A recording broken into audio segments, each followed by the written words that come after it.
मम्मा जी please खाना दे दे। Okay बेटा, ला रही हूँ।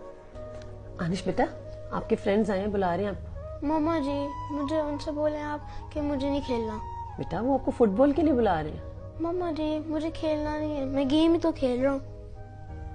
चलो ठीक है। आपा बेटा आज जरा किचन में मेरे साथ थोड़ा काम करा दो। मम्मा जी मैं वीडियो देख रही हूँ ना, बाद में प्लीज।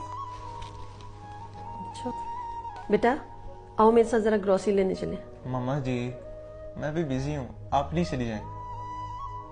अच्छा सब्जी खाना। यार मैंने नहीं खाना, अभी नजर नहीं आ रहा, बिजी हूँ मैं। अजय टाइम इतना हो गया, खा ले।